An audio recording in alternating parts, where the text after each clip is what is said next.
Good morning, everybody, and welcome to the Santa Fe County Sheriff's Office. I'm Sheriff Adan Mendoza. First and foremost,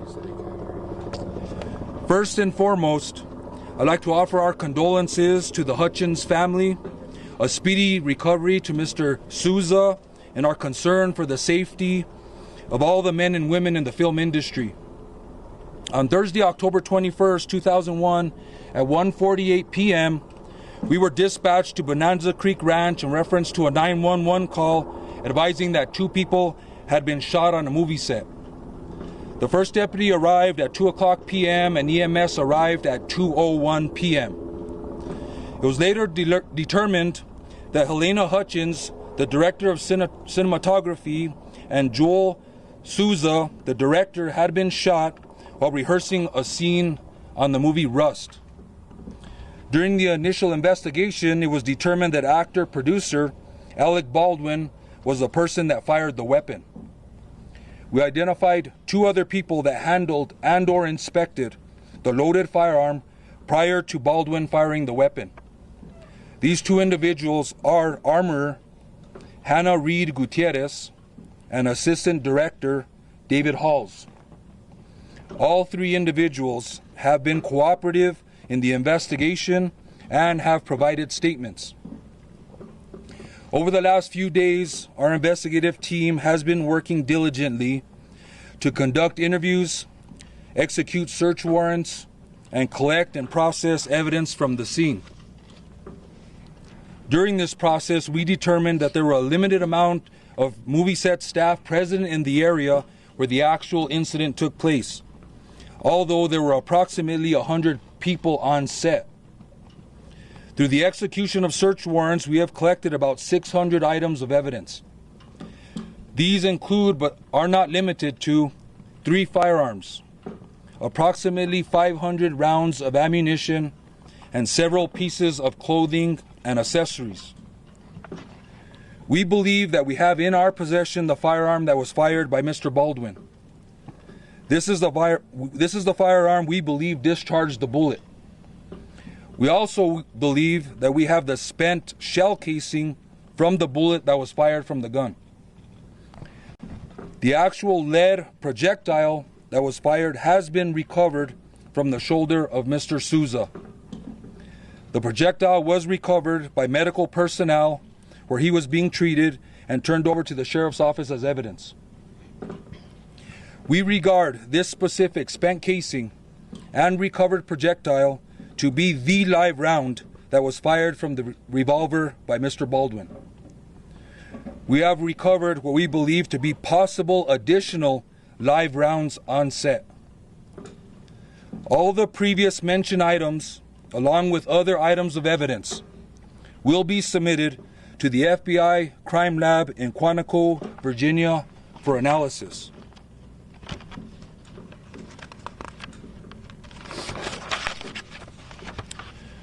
We are working thoroughly to gather all the facts of the investigation, continue interviews, and further analyze and process the evidence. I want to ensure the victims, their families, and the public that we are conducting a thorough and objective investigation. In reference to possible charges, it's too early right now in the investigation to comment on charges at this point. The investigation will continue, and if the sheriff's office determines during our investigation a crime has occurred and probable cause exists, an arrest or arrests will be made and charges will be filed. Otherwise, we will complete our investigation and forward the full investigation and evidence to the district attorney for review. Before turning it over to the district attorney, I'd like to thank our investigations division for all their hard work and diligence in this case, the Santa Fe County Public Safety Department, EMS and RECC, and the local FBI office for their support and assistance in this case. Also, the district attorney's office staff that has been working side by side with us during this case. I'd like to introduce First Judicial District Attorney Mary Carmack Altweiss. Good morning. My name is Mary Carmack Altweiss, and I am the First Judicial District Attorney. Thank you. Which includes, my jurisdiction includes Santa Fe County. I echo the sentiments of Sheriff Mendoza and want to send my condolences to the family, friends, and tight-knit film community impacted by this tragedy. We mourn the loss of Helena Hutchins and the injury to Joel Sousa. I also specifically want to thank the Santa Fe County Sheriff's Department for so thoroughly and actively investigating this incident. Our office appreciates your hard work, and together we will ensure that this investigation is held to the highest standards. I speak to the prosecutorial perspective here, and I must emphasize that a complete and thorough investigation is critical to DA review. We take the corroborated facts and evidence and connect it to New Mexico law, and we are not at that juncture yet. If the facts and evidence and law support charges, then I will initiate prosecution at that time. I am a prosecutor that was elected in part because I do not make rash decisions and I do not rush to judgment. I rely on facts supported by evidence, cooperative and credible witnesses, and I cannot stress the importance of allowing the Santa Fe County Sheriff's Office to continue with their quality investigation that is both serious and complex. So at this point, we will open it up to questions. What kind of bullet was found? Sheriff, can we ask you, so you said that a live round was recovered. Based on the witness interviews that you've done, can you tell us what you learned about how live ammunition was on the set and how it made its way into that firearm? We learned that there was possible target practice maybe earlier that day. What have you learned on that front?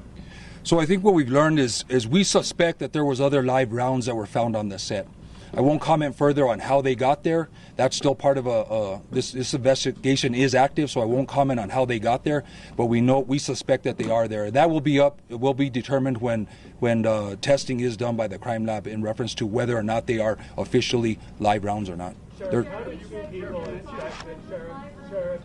people inspect this gun and not notice there was a live round in it? That's what we're trying to determine. The people that inspected or handled the firearm when it was loaded before it got to Mr. Baldwin, we're interviewing. And there's some follow-up questions that we need to do. So there's further investigation, further interviews, and we're going to try and determine exactly how that happened and if they should have known that there was a live round in that firearm.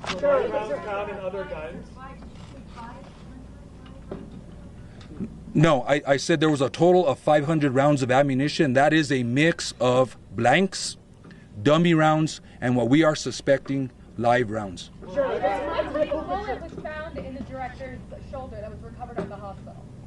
Well, we know it was a lead projectile. It's still to be determined by the ballistic analysis by the FBI crime lab exactly what the weight of that bullet is, maybe whether or not it was fired from that actual firearm. There'll be the riflings and things will be tested and compared. So there's a lot of testing that needs to be done to ensure that that projectile left that firearm. And so that's what we suspect. Sure, as the man who pulled the trigger and as a producer on the movie, does Alec Baldwin himself face the potential of criminal charges? And if the DA could perhaps follow up with that as well. That may be a question better answered by the district attorney. All options are on the table at this point. I'm not commenting on charges, whether they will be filed or not, or on whom. So the answer is we cannot answer that question yet until we complete a more thorough investigation. But there is the potential for Alec Baldwin himself to face charges because you have not ruled them out. No one has been ruled out at this point. Is Alec Baldwin considered a person of interest right now? No, that's you. He's obviously the person that fired the weapon. So we're going to continue interviewing and getting the facts of his statements and the evidence and the case and possible witnesses or anybody that has any information. So right now he is an active part of this investigation that I can confirm. Is he likely to be re-interviewed? We hope so. As of right now, everybody is cooperating with statements and interviews. Can you tell us specifically what the next step is? You mentioned this is an ongoing investigation, but specifically for your department, what does that mean specifically? What else do you have to do? So basically, there are a lot of interviews that have to be done. Okay, we've determined that there were a limited amount of people or movie staff that were actually in the vicinity of the incident. So there's also was approximately 90 people on the movie set itself. So there's a lot of interviews that need to be done still in this case, and that's going to be important. There's a lot of facts that are floating around. I wouldn't say facts. There's maybe facts and rumors that are floating around, and it's our job to figure out if they are facts or rumors. Was it an actual bullet that was fired, not a blank, not a dummy? It was like what people think of when you say bullet. So we would consider it a live round, a bullet live, because it did fire from the weapon and obviously caused the death of Mrs. Hutchin and injured Mr. Souza. Sheriff, live rounds found in other guns on set. How much will you take into account the previous accusations of unsafe practices and negligence on other sets? We know you will for this set, but there are reports coming out from Hannah and David of negligence and unsafe practices on other sets. How much will you take that into account? Well, that's up to the district attorney to determine how much that's going to weigh, but we are going to follow up on some of those statements that are made, that there were other incidents. We definitely want to speak to anybody that has any information in reference to safety issues on further sets or whether there were other issues, and we would encourage them to call the sheriff's office at 505-986-2490 with any information they may have, so we can get a good idea of what the totality of the circumstances are on this set and what's happening in the industry. Sure. Production? And that is something that will play into our legal analysis when we get the completed investigation from the Sheriff's Department. It obviously could play into whether charges get filed or not. Could you speak broadly about negligence and the things? I know you said it's too early to comment on charges, but can you speak broadly to what your office is examining when it comes to an accidental shooting versus weighing negligence, like what your office specifically looks at when we get to that point? When we get to that point, yes, I will speak to it. I don't know that we are at that point yet, because again, we can't say that it was negligence by whom, how many people were involved. We can't say that with any certainty at this point. So when we get to that point, yes, I will speak to that. You're obviously, Sheriff, you're obviously responsible.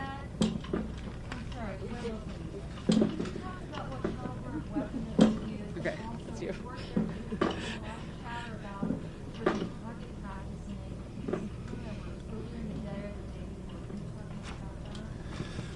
I will talk in reference to the caliber of the actual weapon that was fired by Mr. Baldwin. That firearm was an F. Lee Pieta long Colt .45 revolver. Were there other rounds of ammunition in the gun you believe that was fired? There was other ammunition in the gun that we believe was fired by Mr. Baldwin. And were those live rounds? Were those live rounds? The other guns that you recovered, I think that's an important point. Any other live bullets and any of the other guns, including the one that you recovered from Alec Baldwin? As of right now, there were 3 firearms that were located on the set within close proximity to the incident. We're still going to determine. We'll send the firearm that was fired by Mr. Baldwin to the crime lab and do a functionality test. Obviously, it did fire a live round. The other weapon is a single-action Army .45 revolver. That one looks like there's some modification to the cylinder. It may not be functioning, but that'll be determined by the crime lab. The other firearm is a plastic, non-functioning revolver. Can you talk about tensions on the set? Reports, people, obviously a crew had walked out and 6 hours before the accident, and people drinking or crew members drinking the night before, lax conditions. Can you talk about that, and specifically, was there tension on the set? I won't talk about specifics, but we are aware of those rumors or those statements that have been made, and we're going to do the best to track those down. Sheriff, can you confirm whether the camera was rolling when the shot was fired? There was a search warrant that was issued in reference to any camera footage. There was camera footage, but I can say that there was no footage of the actual incident. Sheriff, for clarity, how much did Mr. Alec Baldwin's role as a producer factor into the investigation? How much responsibility do you think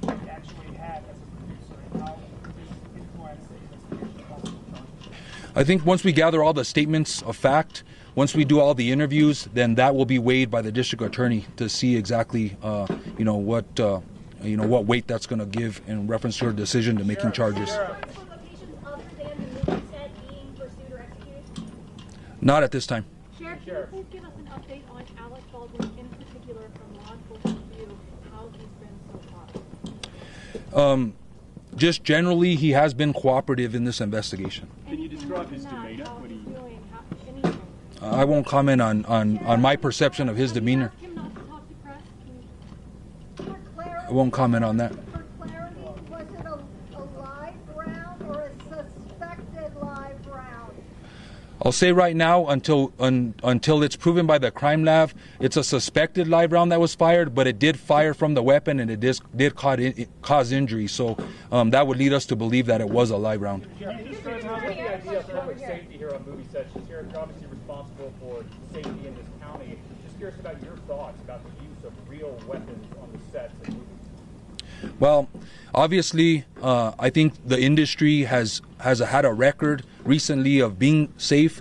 I think there was some complacency on this set, and I think there are some safety issues that need to be addressed by the industry and possibly by the state of New Mexico, but I'll leave that up to the industry and the state to determine what those need to be. So have you ever covered a case, or is there precedent for a case like this in Santa Fe County where you have somebody who fired a gun, did it clearly accidental, he thought it was a cold gun, but other people loaded that gun where it's kind of not the person who actually fired it, but could be held liable? Is there any kind of precedent for a case like this in your county? No. No, there's no precedent whatsoever. Your investigation. I mean, it's a tricky legal battle. It is a very complex case. It will require lots of legal research and analysis and review. That's what my team is here for, and that's how we're assisting the sheriffs at this point. That said, again, we don't know how that's going to play in until we get that complete investigation. Sheriff, was the projectile taken? Sheriff, was the projectile taken from the director's shoulder? Removed from the director's shoulder? Is that the same projectile that killed Elena Hutchins? We will leave that up to the Office of Medical Investigator to determine, but it's apparently the same round. Going back to the question about whether there was target practice on set, are you investigating whether people were recreationally shooting on the ranch property aside from filming? We are aware of those statements, and we are investigating whether or not that is true or it isn't true. And I would encourage anybody that has any information that any target practicing or any firearm was discharged away from the movie set or for practice or for whatever reason to contact the sheriff's office. Is there any reason why live rounds would be on the set? What do you think happened here then? I'm sorry? You said 2 of the 3 guns appeared to be non-functioning on that table. What do you think unfolded that afternoon? Well, I think the facts are clear. A weapon was handed to Mr. Baldwin. The weapon is functional and fired a live round, killing Ms. Hutchins and injuring Mr. Souza. You know, in the latest search warrant that was just released through the magistrate's office, it notes that Hannah Gutierrez-Reed and Joel and the AD that handed the gun all said live rounds should never be on set, yet there clearly were live rounds on set. So this feels almost like a false statement to police. If the armor is going to say that there should never be a live round on set, yet there was, what's your next step as a law enforcement investigator in this? We know there was one live round as far as we're concerned on set. We're going to determine whether we suspect that there were other live rounds, but that's up to the testing. But right now, we're going to determine how those got there, why they were there, because they shouldn't have been there.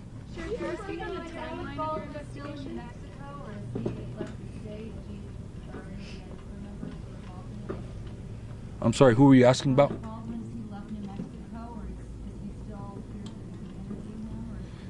He's been cooperative. I'm not exactly sure of his presence whereabouts. Can you talk about the path of the gun that was fired, how it wound up on the car, but what you know about the chain of custody before it was picked up by the system?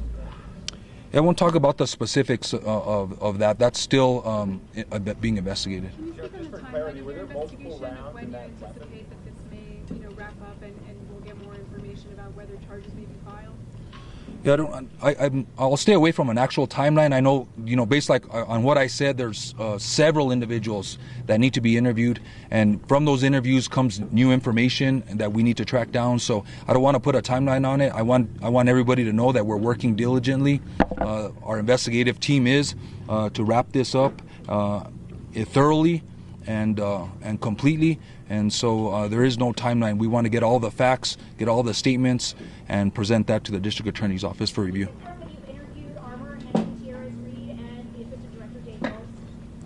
We have. Do you expect to re-interview either of those two? As questions come up, other information comes to light, there may be follow-up interviews, and so I would suspect that we would want to re-interview them. Sheriff, you said there was a small number of people inside the area where this happened. How come it's taking so long, almost a week now, to get all of those interviews done? Well, there was a small number of people within the set area where the incident took place. Those people have been interviewed.